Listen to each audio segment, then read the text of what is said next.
Friends, welcome to my channel. I am Dr. Beena Sethi, Associate Professor in Chemistry, and my today's topic is electron affinity or electron gain enthalpy.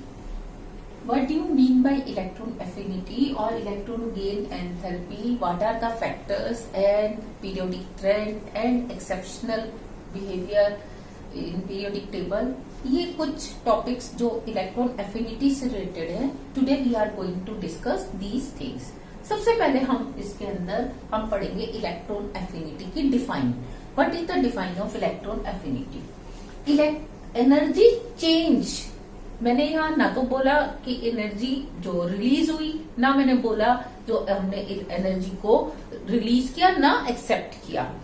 तो energy change when one electron is added, एक electron add किया जा रहा है in the outer most shell. कहां पे add कर रहे हैं? आउटर मोस्ट शेल में. Of 1 mole. कितने एटम्स में कर रहे हैं? 1 मोल एटम्स में एक साथ कर रहे हैं. और वो सारे एटम्स कैसे हैं?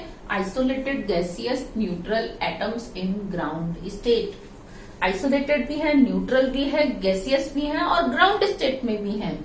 उसको हम कहते हैं इज कॉल्ड इलेक्ट्रॉन एफिनिटी और इलेक्ट्रॉन गेन एंथैल्पी. मैंने इससे पहले वाले वीडियो में आपको आयनाइजेशन एनर्जी को डिस्कस किया है, जिसमें मैंने आपको बताया what is the meaning of 1 मोल. हम व्हाट इज द इम्पोर्टेंस, हम क्यों 1 मोल लेके चल रहे हैं. आइसोलेटेड का क्या मीनिंग है. दूसरा गैसियस और न्यूट्रल. ये वाली सारी टर्म्स की जो टेक्निकली इंपॉर्टेंस है वो मैंने पहले ही किसमें डिस्कस कर दिया, आयनाइजेशन एनर्जी के वीडियो में डिस्कस किया. तो जिन्होंने मेरा वो वीडियो नहीं देखा है, पहले मेरा आयनाइजेशन एनर्जी का वीडियो देख लीजिए. वैसे भी ये जो 4 डिफाइन है, ionization energy, electron affinity, electronegativity and positivity, ये मोस्ट इंपॉर्टेंट है, बेसिक है. इन्हीं से आप पूरी इनऑर्गेनिक केमिस्ट्री को अंडरस्टैंड करते हो.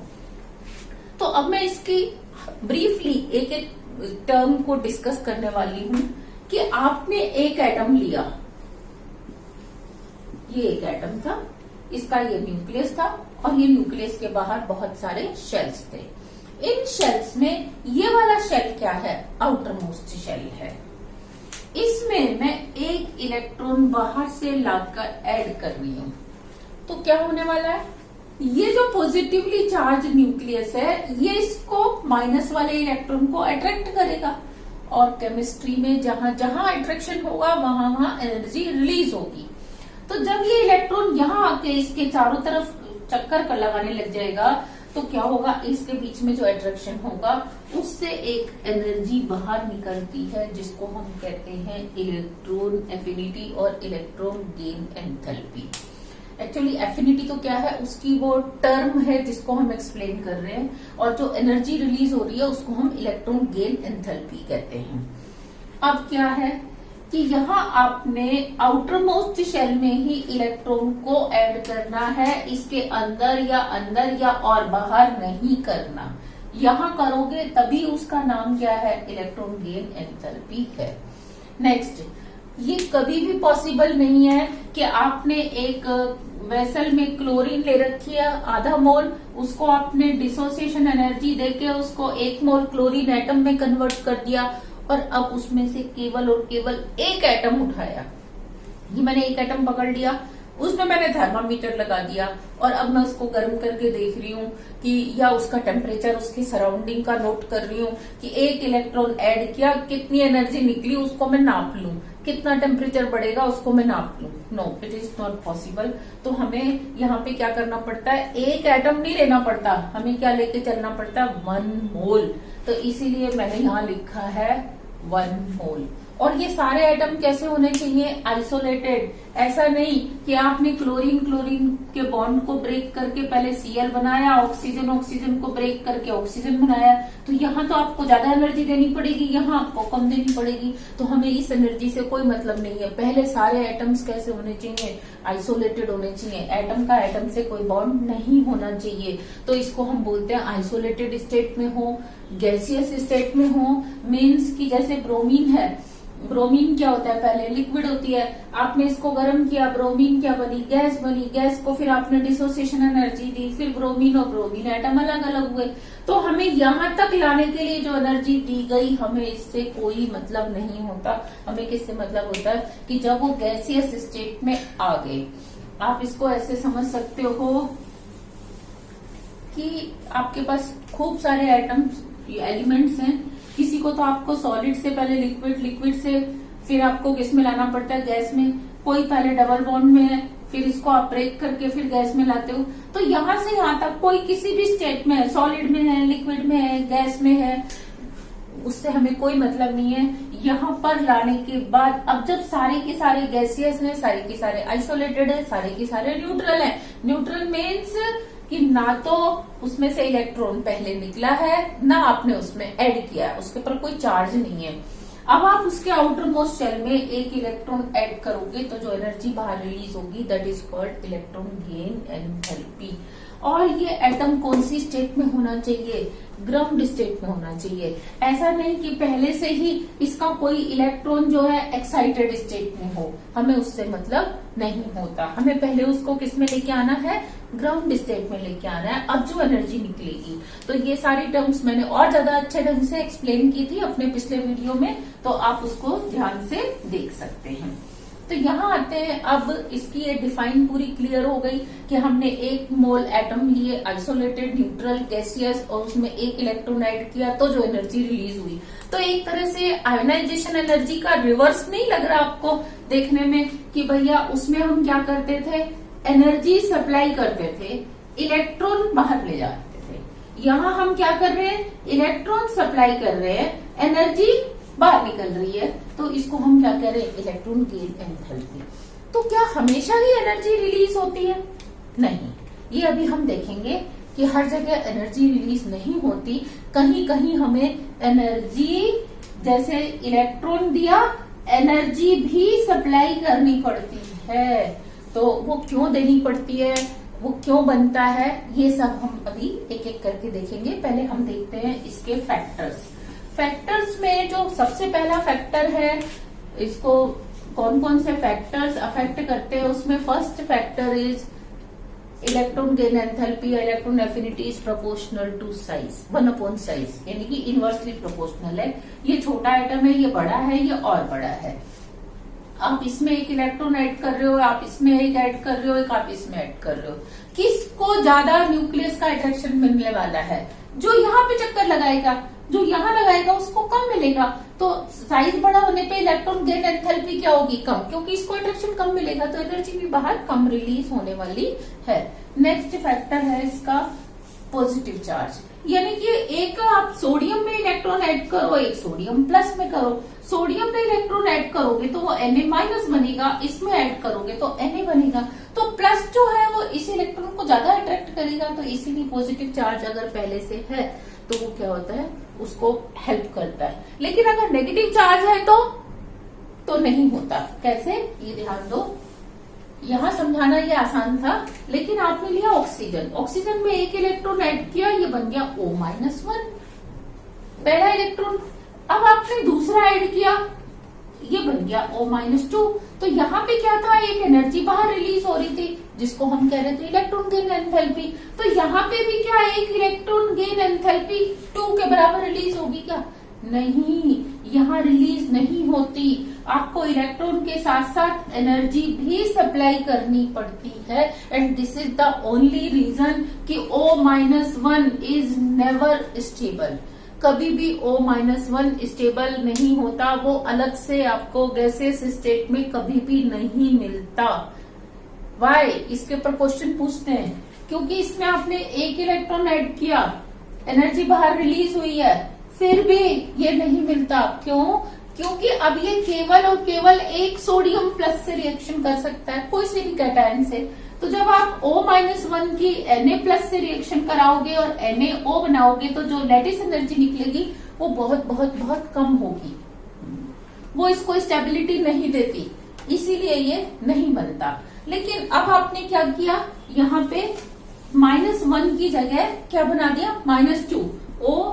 O से बनाया आपने O-1, लेकिन O-1 को आपने एनर्जी दी और बना दिया O-2। अब ये किससे रिएक्शन करने वाला है? 2 Na+ से, और क्या बनाएगा? Na2O। तो जब ये Na2O बनाएगा तो यहाँ जो लैटिस एनर्जी रिलीज होगी वो बहुत बहुत ज्यादा होती है, वो इसको भी ओवरकम कर जाती है जो आपने एनर्जी यहाँ सप्लाई की है और जो यहाँ रिलीज हुई है। तो इसीलिए हमेशा जो इसके कंपाउंड्स हैं वो किस में मिलते हैं? O-2 वाली स्टेट में मिलते हैं। एक फैक्टर। दूसरा फैक्टर, O-1 का ऑक्टेट कंप्लीट नहीं है, इसका कॉन्फ़िगरेशन क्या है? P5, जबकि इसका कॉन्फ़िगरेशन क्या है O-2 का? P6। तो ये 2 कारण हैं जिसके कारण से ये नहीं मिलती। और साथ में ये देखो कि O में जब आपने इलेक्ट्रॉन ऐड किया था तो O क्या था? न्यूट्रल। ऑक्सीजन क्या था? न्यूट्रल में आपने ऐड किया था। लेकिन यहाँ -1 में आप -1 का इलेक्ट्रॉन ऐड कर रहे हो तो दोनों में रिपल्शन होगा। इस रिपल्शन को ओवरकम करने के लिए आप एनर्जी देते हो और आप बनाते हो O-2। लेकिन नाइट्रोजन में क्या होता है? पहले नाइट्रोजन -1 बनता है, आप इलेक्ट्रॉन देते हो, एनर्जी बाहर निकलती है। लेकिन अब N-1 से जब आप N-2 बनाते हो तो आप इलेक्ट्रॉन भी देते हो, एनर्जी भी सप्लाई करते हो। फिर आप N-3 बनाते हो, इलेक्ट्रॉन भी देते हो और एनर्जी भी देते हो। तो ये N-1 और N-2 आर नेवर स्टेबल। क्यों? क्योंकि इनसे जो कंपाउंड्स बनेंगे वो लेस स्टेबल है, जबकि N-3 से जो बनेगा वो क्या होगा? ज्यादा स्टेबल। दूसरा, इनका ऑक्टेट कंप्लीट नहीं है, जबकि N-3 का ऑक्टेट कंप्लीट है। तो दीज आर सम फैक्टर्स जिनके ऊपर क्या बनते हैं? एक्सप्लेन वाई के क्वेश्चन आंसर्स आपसे एग्जाम में पूछे जाते हैं। Next factor is second electron affinity and third electron affinity are always positive. Means क्या है कि आप जब O से O-1 बनाते हो तो फर्स्ट इलेक्ट्रॉन एफिनिटी जो आपने सप्लाई की थी, लेकिन O-2 में क्या होगा? बाहर रिलीज होगी तो वो हमेशा क्या होगी? पॉजिटिव होगी। या आप N-2 से N-3 बनाओगे तो आपको एनर्जी सप्लाई करनी पड़ेगी, वो क्या होगी? पॉजिटिव होगी, आपको देनी पड़ती है, तो रिलीज नहीं होती। This is the only factor कि जिसके कारण मैंने यहाँ ये नहीं लिखा था एनर्जी रिलीज्ड, मैंने क्या लिखा था? Energy change. मीन्स आप चाहे एनर्जी दे रहे हो चाहे एनर्जी रिलीज हो रही है, उसका नाम क्या है? Energy change. नेक्स्ट इज कि आप कौन से ऑर्बिटल में इलेक्ट्रॉन ऐड कर रहे हो, इसके ऊपर भी, पेनिट्रेशन इफेक्ट पे भी इसकी वैल्यू डिपेंड करती है। सपोज कोई ऐसा एटम है जिसका ये 4s है, ये उसका क्या होगा? 4p होगा। और अगर मैं 4d भी ड्रॉ करूं तो कैसा होगा? इस तरीके से 4d होगा। और अगर मैं 4f भी ड्रॉ करूं तो वो ट्रिपल डबल होगा। तो ध्यान दो आप, ये 4s, 4p, 4d, 4f। Nucleus के ज्यादा क्लोज कौन है? अगर वो इसमें आएगा तो उसको न्यूक्लियस का ज्यादा अट्रैक्शन मिलेगा, या पी में आएगा या डी में आएगा? नेचुरली एस में आएगा। तो यहाँ पे जब ज्यादा अट्रैक्शन मिलेगा तो एनर्जी रिलीज यहाँ पे ज्यादा होगी। तो इसलिए मैंने लिखा electron affinity for S orbital is greater than P orbital is greater than D orbital is greater than F. क्योंकि एफ जो है अंदर की तरफ नहीं है, बाहर की तरफ है, इसका पेनिट्रेशन इफेक्ट कम है। एस का क्या है? पेनिट्रेशन इफेक्ट सबसे ज्यादा है। तो अगर सेम शेल में डिफरेंट डिफरेंट सब शेल्स में अगर इलेक्ट्रॉन ऐड कर रहे हैं हम, तो उसकी इलेक्ट्रॉन एफिनिटी की वैल्यू भी क्या होगी? डिफरेंट डिफरेंट होगी। और नेक्स्ट था half filled and full filled have zero और low electron affinity. What does it mean? It means कि अगर आपने सेकेंड ए ग्रुप लिया, beryllium, magnesium, calcium and so on, इसका कॉन्फ़िगरेशन क्या होता है? 2s2, इसका होता है 3s2, इसका होता है 4s2। अब आप इसमें एक इलेक्ट्रॉन ऐड कर रहे हो तो क्या होगा? ये 2s2 जो पहले से फिल्ड था इसमें जगह ही नहीं है, तो अब इलेक्ट्रॉन किस में आने वाला है? नेक्स्ट सब शेल में 2p में जाएगा। अब 2p में जाएगा, एक तो वो बाहर की तरफ जाएगा, पहला। दूसरा कि ये फुलफिल्ड स्टेट थी 2s की, आप उसको डिस्टर्ब करके दूसरा कॉन्फ़िगरेशन बना रहे हो, तो इसीलिए जो है ये बनने वाला आयन Be-1 जो है ये स्टेबल नहीं होता। और जब ये स्टेबल नहीं होता तो इसकी जो एनर्जी है वो भी रिलीज नहीं होती, और जब ये बनता ही नहीं, एनर्जी रिलीज ही नहीं होती, तो हम सिर्फ इसको आर्बिट्रेरी मान लेते हैं कि इसकी वैल्यू क्या है, 0। 0 का मतलब यहाँ बिल्कुल भी ये नहीं है कि बेरिलियम में इलेक्ट्रॉन ऐड हो गया और जो एनर्जी रिलीज हुई वो बराबर 0। इसका मतलब तो बिना लिए दिए ऐड हो गया, नहीं। यहाँ 0 का हमारा सेंस है कि वी डोंट नो, क्योंकि वो ऐड ही नहीं हुई। ऐड ही नहीं हुई तो हमें पता ही, तो हम उसको x भी लिख सकते हैं अननोन, और हम उसको 0 भी मान लेते हैं। सेम वे में जब आप इनर्ट गैसेस का एग्जांपल लेते हो, जीरो ग्रुप में क्या होता है, helium, neon, argon, krypton, xenon. इनका कॉन्फ़िगरेशन क्या है, इसका 2s2, इसका 1s2, इसका है 2p6, इसका है 3p6। तो ये तो K शेल पूरा ही कंप्लीट है, ये L शेल कंप्लीट है। अब अगर आप इसमें इलेक्ट्रॉन ऐड करते हो तो ये क्या बनाएगा, हीलियम -1, ये क्या बनाएगा, नियोन -1, और ऑक्टेट कंप्लीट है, और फिर उसमें आप इलेक्ट्रॉन और जोड़ रहे हो। तो भाई आज तक तो इसमें जुड़ा नहीं है, तो हमें पता ही नहीं है कि अगर जुड़े तो कितनी एनर्जी निकलेगी या देनी पड़ेगी। तो दैट्स व्हाई वी राइट 0। मैं फिर बता रही हूँ, 0 का मतलब यहाँ बिल्कुल भी नहीं है कि 0 एनर्जी रिलीज हुई। 0 का मतलब we don't know. Same way में अगर आप हाफ फील्ड लेके चलते हो, हाफ फील्ड में आप ध्यान दो, जैसे आपने लिया नाइट्रोजन, फास्फोरस, अब इसका 2p3 था, इसका 3p3 था, ये हाफ फील्ड कॉन्फ़िगरेशन है। और आप इसमें क्या करने वाले हो, एक इलेक्ट्रॉन ऐड करके n-1 p-1 बना रहे हो, तो आप 2p3 को 2p4 में बदल रहे हो, यानी कि स्टेबल को क्या कर रहे हो, अनस्टेबल कॉन्फ़िगरेशन बना रहे हो, 3p3 को 3p4 बना रहे हो। तो यहाँ पे जो एनर्जी रिलीज होगी वो आपकी एक्सपेक्टेशन के हिसाब से रिलीज नहीं होगी, बल्कि उससे कम वैल्यू रिलीज होगी। तो मैंने इसलिए लिखा है कि उनकी जो इलेक्ट्रॉन एफिनिटी है वो काफी लो होती है। तो ये था इलेक्ट्रॉन एफिनिटी और उसके फैक्टर्स। नाउ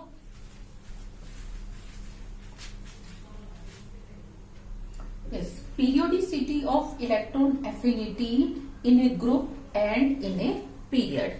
हम देखेंगे कि एक ग्रुप में इलेक्ट्रॉन एफिनिटी की वैल्यू कैसे चेंज होती है। ध्यान दो, किसी भी एक ग्रुप में अगर हम जाते हैं, चाहे फर्स्ट ए है, सेकंड ए, थर्ड ए, उसमें नंबर ऑफ शेल्स क्या होते हैं, टॉप टू बॉटम इंक्रीज होते हैं। जब नंबर ऑफ शेल्स इंक्रीज होते हैं तो जो कमिंग इलेक्ट्रॉन है उसने जिस और शेल में चक्कर लगाना है उसकी डिस्टेंस क्या होती है, धीरे धीरे इंक्रीज होती है। तो इस शेल में जब इलेक्ट्रॉन रिवॉल्व करेगा तो उसको जो अट्रैक्शन मिलेगा वो कम होगा। इधर अगर इलेक्ट्रॉन रिवॉल्व करता है तो उसको अट्रैक्शन ज्यादा मिलेगा। तो यहाँ जो इलेक्ट्रॉन गेन एंथैल्पी की वैल्यू है वो ज्यादा होगी और यहाँ इलेक्ट्रॉन गेन एंथैल्पी की वैल्यू कम होगी। ये एक नॉर्मल ट्रेंड है। तो क्या ये पूरी पीरियोडिक टेबल में सेम ट्रेंड चलता है? हम थोड़ा सा देखते हैं इसके एक्सेप्शंस भी साथ में। ये 7th एक ग्रुप है, फ्लोरीन, क्लोरीन, ब्रोमीन, आयोडीन, एस्टिटीन। अगर इसमें इस तरीके से साइज इंक्रीज हो रहा है तो यहाँ पे वैल्यू सबसे ज्यादा होनी चाहिए, नीचे वाले की वैल्यू सबसे कम होनी चाहिए। तो मैं एक आर्बिट्रेरी वैल्यू लिख रही हूँ। सपोज इसकी 25 है, इसकी 20 है, इसकी 15 है, इसकी 10 है और इसकी 5 है। ऐसा होना चाहिए। लेकिन होता क्या है कि ये जो फ्लोरीन एटम है इसका साइज छोटा नहीं, बहुत छोटा होता है, एक्स्ट्रा ऑर्डिनरीली स्मॉल होता है। और इसके जो बाहर 7 इलेक्ट्रॉन्स हैं 2s2 2p5, उनको 7 के बराबर इसको शील्ड करना चाहिए था, वो उससे भी ज्यादा शील्ड करते हैं और ऑलमोस्ट कवर कर लेते हैं 8 के बराबर। यानी कि ऐसा बिहेव करते हैं जैसे कि ऑक्टेट कंप्लीट हो।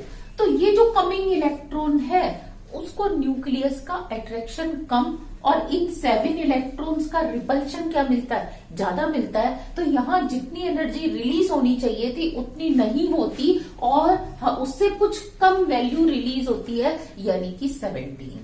तो अब आप ध्यान दो कि जब हम टॉप टू बॉटम इस ग्रुप में आएंगे तो क्या होगा कि 17 to 20 ऐसा लगेगा जैसे इंक्रीज हो रही है, फिर 15 10 5 क्या हो रही है, डिक्रीज हो रही है।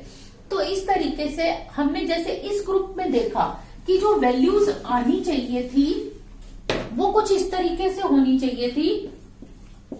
Fluorine greater than bromine greater than iodine. ये सीक्वेंस हमें मिलना चाहिए था लेकिन मिलता हमें कौन सा सीक्वेंस है? Chlorine greater than bromine greater than iodine. यानी कि इस ग्रुप में हाईएस्ट वैल्यू टॉप की ना होके सेकंड नंबर की होती है। सेम अगर हम ऑक्सीजन वाले ग्रुप में देखते हैं तो टॉप टू बॉटम, क्योंकि साइज इंक्रीज हो रहा है, साइज इंक्रीज होने से वैल्यूज क्या होनी चाहिए थी? डिक्रीज। अगेन मैं सेम वैल्यूज एज्यूम कर रही हूँ, 25, 20, 15, 10, 5। ये अगर इनकी वैल्यूज हैं तो इसका सीक्वेंस हमें इस तरीके से मिलना चाहिए था, oxygen, sulphur, selenium, tellurium, polonium, इस तरीके से। लेकिन ऐसा मिलता नहीं है क्योंकि ऑक्सीजन का साइज छोटा नहीं, बहुत छोटा है। और जब बहुत छोटा है तो इसके जो 6 इलेक्ट्रॉन्स हैं वो इसको 6 से ज्यादा कवर कर लेते हैं और उतनी एनर्जी आने वाले इलेक्ट्रॉन को उतना अट्रैक्शन नहीं मिलता, बल्कि इन 6 इलेक्ट्रॉन्स का रिपल्शन उसको क्या मिलता है? ज्यादा मिलता है। तो यहाँ जो वैल्यू हमें मिलती है वो कितनी? अगेन 17, फिर 20, 50, इस तरीके से मिलती है।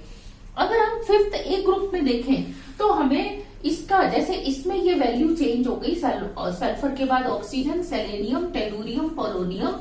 सेम वे में नाइट्रोजन की ज्यादा नहीं होती, किसकी ज्यादा होती है?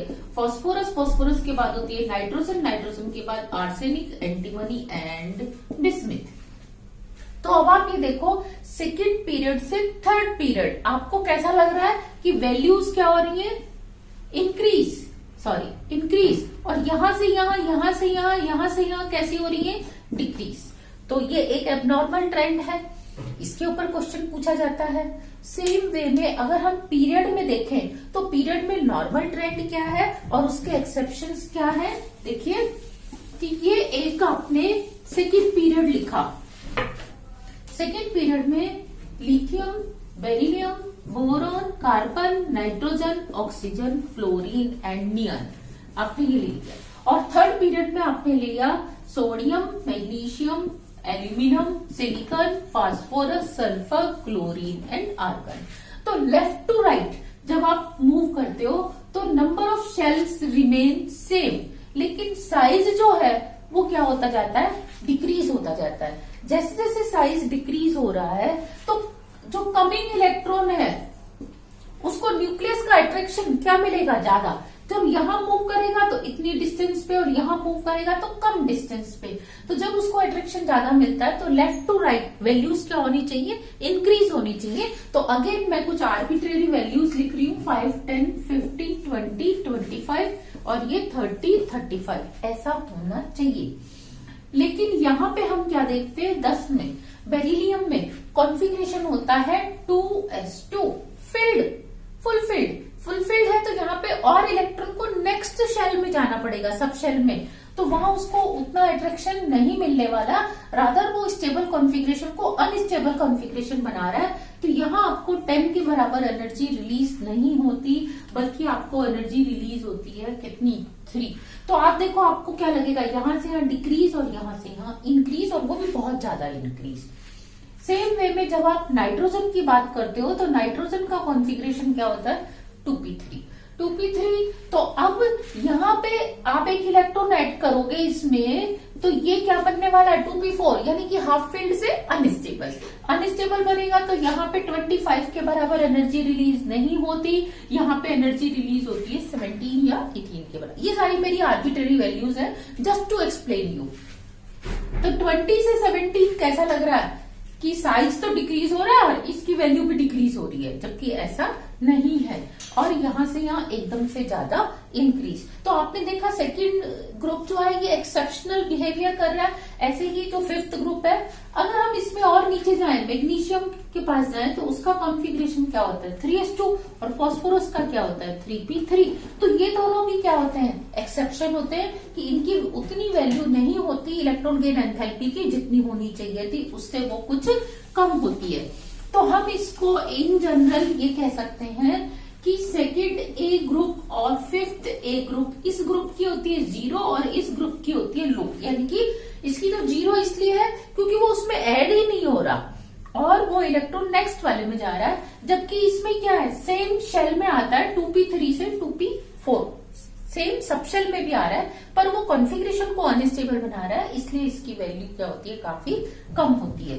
तो ये था कि जब आप सेकंड ग्रुप को देखते हो और फिफ्थ ग्रुप को देखते हो, तो फर्स्ट टू सेकंड आपको कैसा लगेगा कि वैल्यू जो है डिक्रीज हो रही है, जबकि वो सिर्फ एक्सेप्शनल बिहेवियर है। सेम वे में fourth A to fifth A value decrease नहीं हो रही, बल्कि वो एक एक्सेप्शनल बिहेवियर है। तो ये थे कुछ exceptions of periodicity of electron affinity और उसका रूटीन ट्रेंड।